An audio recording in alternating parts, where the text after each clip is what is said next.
রামগতি কমলনগর এদেশের মানুষের হৃদয়ের মধ্যমণি আশ্রবতী নিজামকে আগামীতে অনুসরণ দিতে হবে। এর বিকল্প আমরা মানি না, মানব না। নেতৃত্ব মানে ক্ষমতার ব্যবহার নয়, নেতৃত্ব মানে হচ্ছে মানুষের হৃদয়ে পৌঁছানোর একমাত্র জায়গা অবলম্বন, যেটি ইতিমধ্যে আমরা দেখেছি।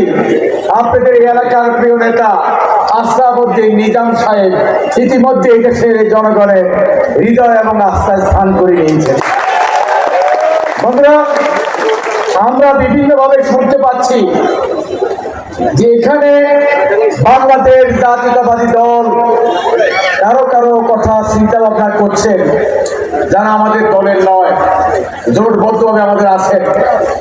আমি আজকের এই মানুষের অনুভূতি দেখে, তাদের আত্মার যে হৃদয়ের স্পন্দন দেখলাম, তাতে আমি প্রধান অতিথি সহ ভারপ্রাপ্ত চেয়ারম্যান তারেক রহমানের কাছে অনুরোধ জানাবো যে অন্য জায়গায় কি হয় আমি জানি না, কিন্তু এই রামগতি কমলনগর এদেশের মানুষের হৃদয়ের মধ্যমণি আশ্রবতী নিজামকে আগামীতে অনুসরণ দিতে হবে। এর বিকল্প আমরা মানি না, মানব না।